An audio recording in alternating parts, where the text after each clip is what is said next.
Sudah, Pak.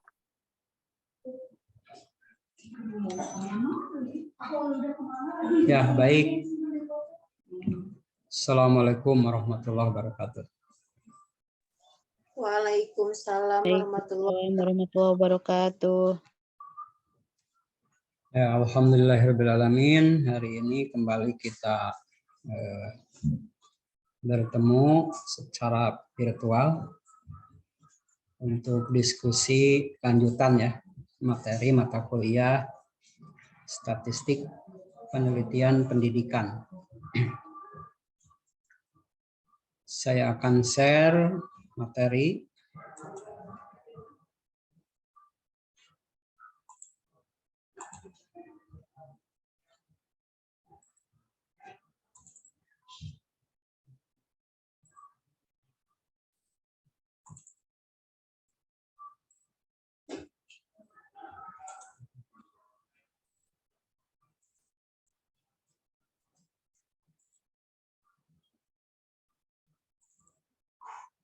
Apakah sudah nampak? Sudah, Pak. Sudah. Ya, baik. Minggu lalu kita sudah diskusi tentang distribusi frekuensi ya. Nah, yang ini. Walaupun rekamannya ya, rekaman video di YouTube mudah-mudahan dipahami karena tidak ada yang bertanya ya. Tapi kalau tidak ada yang bertanya paham. Saya review sedikit yang dijelaskan pada video penjelasan di YouTube bahwa ketika kita mengumpulkan data itu akan lebih baik kalau data tersebut dibuat susunan secara baik dan sistematis. Susunan tersebut disebut dengan daftar distribusi frekuensi. Bandingkan kalau Anda melihat data seperti sekarang ini, ya data yang ini kemarin saya berikan dua contoh. Contoh pertama untuk data hasil ujian mata kuliah statistik ya. Ini contoh misalnya untuk dosen atau untuk guru. Kemudian data yang kedua ini saya contoh untuk di Fakultas Ekonomi ya. Berarti kalau Anda cocoknya yang contoh satu. Yang ini ya. Tolong dilihat ke monitor karena kalau kuliah statistik tidak bisa hanya mendengar ya, tapi harus dilihat supaya paham. Lihat, seandainya data ditulis seperti ini contoh nilai, ini mahasiswa A, begitu misalnya ini mahasiswa B, mahasiswa C, nilainya 71, mahasiswa terakhir di sini nilainya 66. Nah, kalau datanya hanya seperti ini, maka kemarin saya jelaskan tidak begitu berarti, tidak begitu berguna, gitu ya. Nah, data ini harus disusun secara baik, sistematis, sehingga menjadi banyak kegunaannya. Atau kalau orang lain membaca, itu lebih jelas, lebih singkat, tapi rinci begitu. Nah, itulah distribusi frekuensi. Apabila dari data ini nih, dari data yang ada ini ya, yang 45 mahasiswa ini, kemudian dibuat daftar distribusi frekuensi, maka Anda lihat, contoh daftar distribusi frekuensi ini nih, ada dua, 1, 2 nih ya. Anda lihat di sini, kalau misalnya dibuat tabel seperti ini, maka akan lebih mudah menyimpulkannya, akan lebih mudah menafsirkannya ketimbang Anda membuat daftar seperti ini, ya kan? Seperti yang terlihat di monitor. Bandingkan dengan tabel ini. Ya, yang tabel ini nih. Tabel nilai, kemudian ini ada jumlah mahasiswa. Maka ketika dibuat tabel seperti ini, pertanyaan-pertanyaan dengan bisa mudah dijawab. Misalnya, Ada berapa mahasiswa yang nilainya antara 65 sampai 74? Berarti kan yang ini ya. Ya, ke layar. Berarti yang ini 65 74. Ada berapa mahasiswa? Berarti tinggal dilihat di situ. Lurus saja ke sini kan? Berarti ada 15 mahasiswa. Kan begitu kan? Kalau saya tanya ada berapa mahasiswa yang nilainya antara 95 dan 104? Yang ini. Ada berapa mahasiswa? 3. Nah, maka ada 3 mahasiswa. Kan lebih mudah. Ya, ketimbang datanya yang tadi saya sebutkan. Bahkan pertanyaan-pertanyaan yang lain bisa dengan mudah dijawab. Misalnya, coba tolong jawab. Ada berapa mahasiswa yang nilainya di atas 84? Ada 10. 13. 13. Kan Ya, begitu. 13 ya? Kan kalau di atas 84 berarti kan ini dan ini kan? Sampai ya. Tinggal jumlahkan 10 dan 3. 10 dan 3 itu adalah 13. Kan begitu.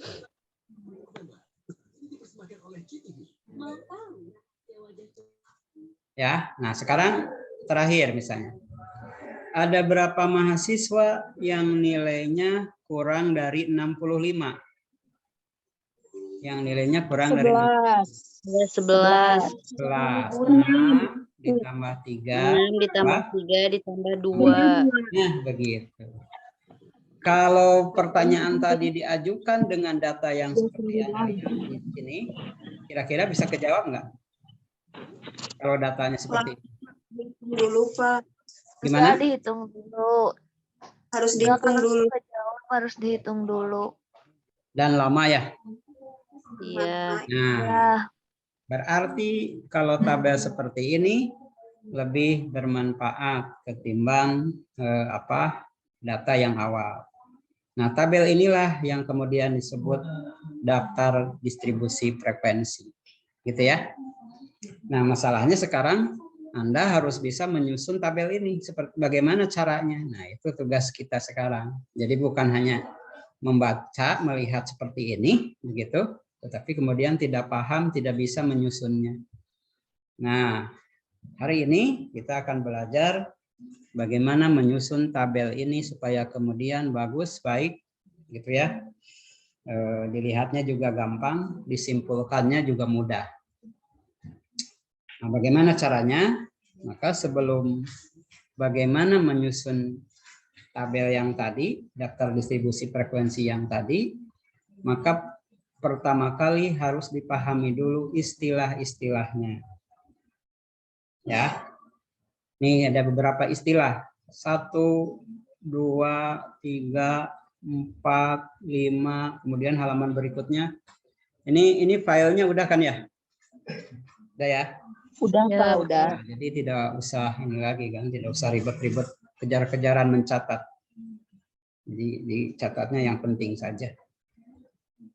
Lihat, istilah yang pertama kita harus tahu ada yang disebut dengan frekuensi. Nah, itu ya, frekuensi. Apa itu frekuensi? Banyaknya individu yang terdapat pada suatu kelompok atau kelas interval. Ya, kelas interval itu yang tadi ya, kelompok itu. Ulangi, frekuensi itu banyaknya individu yang terdapat pada kelas interval. Nah, saya kasih contoh yang ini. Kelas interval itu ini nih, lihat ke layar. Ini kelas interval pertama 35 sampai dengan 44. Kelas interval yang kedua ini sampai dengan ini. Berarti ada berapa kelas interval? Total. 7. Nah, berarti ada 7 ya. 1, 2, 3, 4, 5, 6, 7. Jadi ada 7 kelas interval. Atau gampangnya mungkin ada 7 kelompok. Nah, tadi frekuensi itu apa? Ya, frekuensi adalah banyaknya individu yang terdapat pada kelas interval. Berarti di sini yang mana coba? Yang tabel ini. Yang jumlah mahasiswa. Nah, yang jumlah mahasiswa itu adalah apa? Banyaknya individu dalam Ya, itu adalah namanya apa? Frekuensi. Ini adalah frekuensi. Gitu. Susah nulisnya nih ya, frekuensi. Di sini jumlah mahasiswa itu sama dengan frekuensi. Kalau di sini yang umur ini nih, aki ini. Jumlah aki. Nah, berarti jumlah aki. Gitu kan ya? Oke, berarti yang pertama frekuensi sudah paham. Yang kedua sekarang kelas. Tadi sebetulnya sudah kelas. Nah ini. Kelas atau kelas ya bahasa Inggrisnya. Penggolongan data yang dibatasi dengan nilai terendah dan nilai tertinggi itu adalah kelas. Berarti kalau di sini yang mana kelas? Nilai. Yang nilai. Nah, ini kelas tuh nilai kan? Ini. Tadi ada nilai terendah dan nilai tertinggi. Ya, kelas ada nilai terendah dan nilai tertinggi ini ya. Oke, berarti kelas sudah tahu. Kalau ditanya tabel ini ada berapa kelas? Ada 7 kelas. 7 kelas. Tabel yang ini ada berapa kelas? 1, 2, 3, 4, 5, 6, 7. Jadi kebetulan 7 ya, sama. Bukan berarti harus 7 kelas. Mau 5, 4, 6, 7. Di atas 7 juga boleh. Ini kebetulan contohnya 7. Oke, 7 kelas sudah paham. Sekarang langsung ke sini. 1. Nah, yang ini 1, 1 dan 1, 2. Ya. Perhatikan monitor.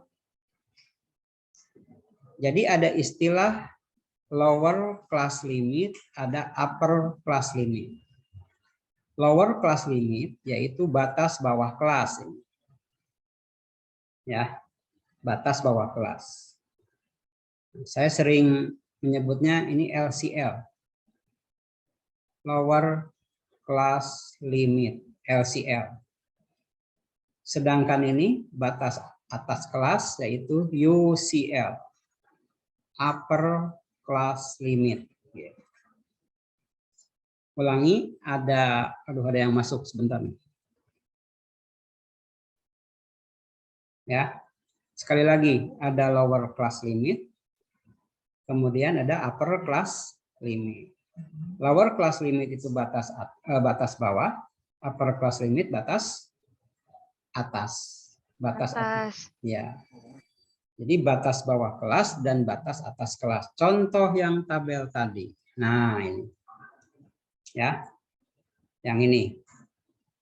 Tadi kan kita katakan ini ada 7 kelas, ya. Nah, di kelas pertama ini yang 35 itu apa? Berarti lower class limit. Ini 45 juga lower class limit. Jadi yang di sebelah kiri, jadi ada sebelah kiri ini LCL, lower class limit. Nah, yang ini adalah batas apa? Batas UCL. Atas. Nah, yang ini UCL. Begitu. Berarti kalau saya tanya, berapa LCL kelas ke-6? 85. Wih, ternyata udah pinter ini ya. Berapa UCL kelas kedua? 54. Nah, 54. Begitu caranya. Ya, udah tahu tuh. Gampang ya statistik ya.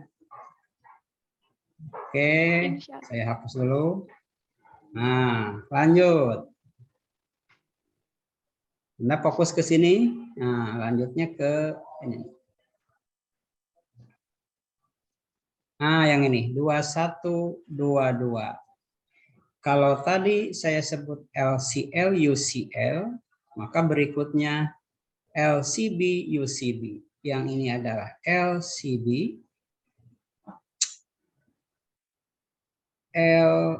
sebentar. Salah tekan.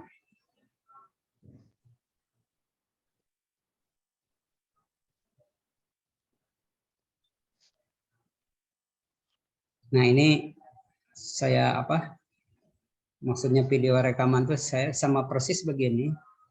Nah, kalau ini saya ngerekam lagi itu agak susah ini karena ini kalau yang rekaman kemarin udah bener. Lihat ini adalah LCB. LCB. Ini adalah UCB. LCB lower class boundaries, UCB upper class boundaries. Nah, gitu. Kalau tadi disebut batas bawah kelas, yang ini batas bawah kelas yang sebenarnya. Batas atas kelas yang sebenarnya. LCB, UCB, lower class boundaries sama upper class boundaries. Nah, yang mana ini? Ya, kita lihat. Kalau tadi ini yang 35 itu adalah apa tadi? LCL. LCL. Yang 44? UCL. Sudah tahu. Nah, sekarang pertanyaannya, mana LCB, mana UCB? Ya, LCB, UCB. Nah, LCB, UCB tidak ada di tabel ini, angkanya tidak nampak. Kalau tadi LCL, UCL, angkanya nampak. Tadi 35, 44, 45, 54. Tapi kalau LCB, UCB tidak ada di sini. Sebetulnya ada, tetapi tidak kelihatan. Nanti ini sangat penting dalam perhitungan-perhitungan, karena yang akan dihitung justru bukan LCL, UCL, tapi LCB, UCB.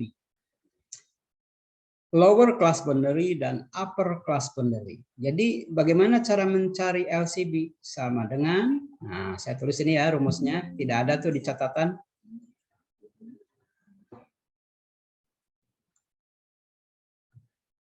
Sama dengan LCB itu adalah LCL dikurangi 0,5. Nah, UCB sama dengan,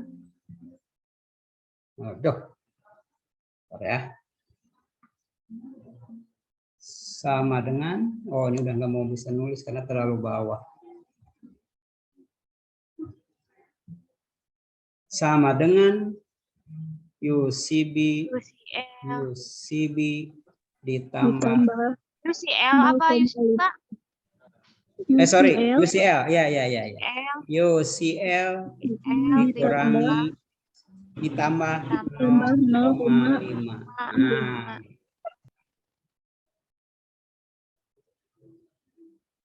Ya. Saya ulangi.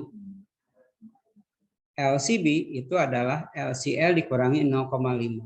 UCB itu adalah UCL, ini UCL ya, ditambah 0,5. Ini jika datanya tanpa desimal.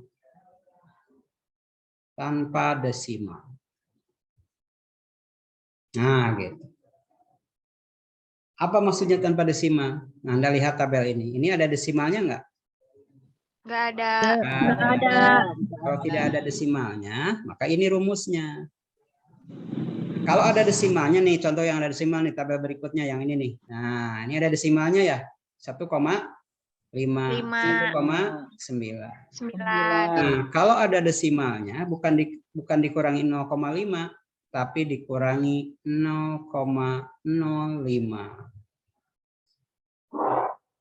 Berarti UCB-nya juga bukan dikurangi 0,5, bukan tambahan 0,5, tapi ditambah 0,05. Paham maksudnya, Bu? Teh? Paham. Bagus. Kalau terbiasa dengan angka-angka, biasanya mata kuliah yang lain gampang ya.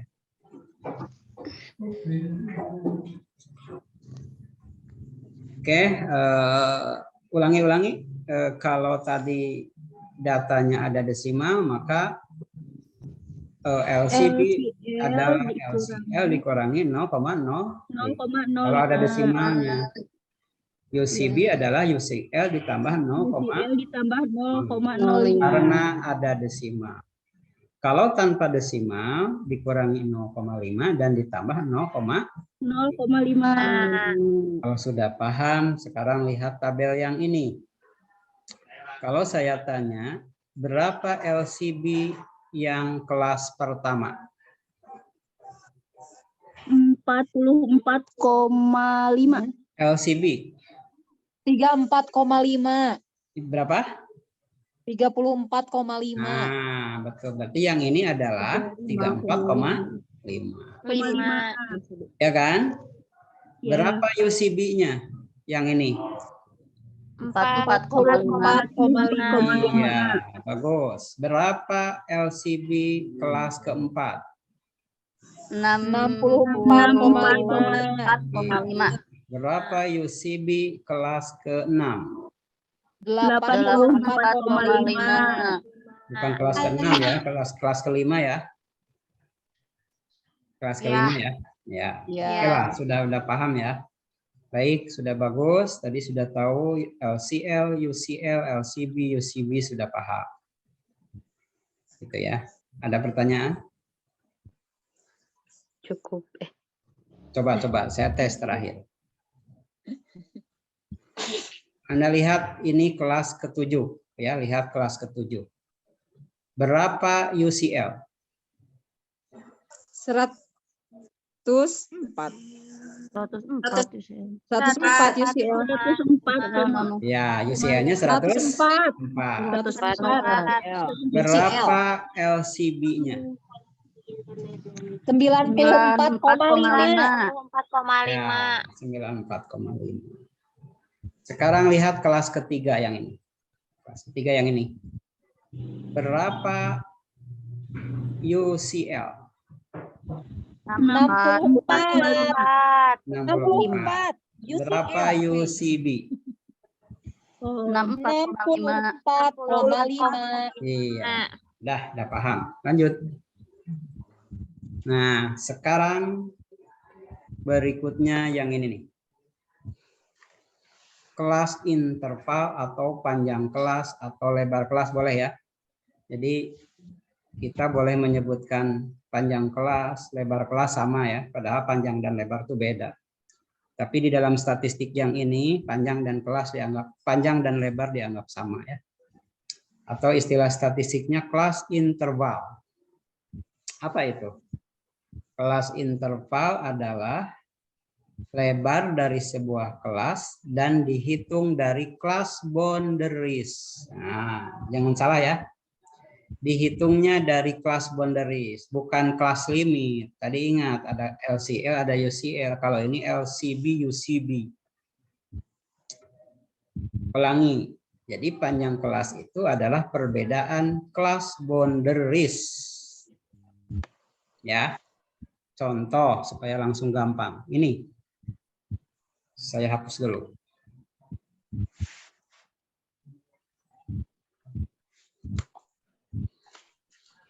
Yang ini. Berapakah panjang kelasnya? Ini kan kelas nih, kelas pertama, kelas kedua, kelas ketiga, kan begitu. Kalau ditanya berapa panjang kelasnya atau lebar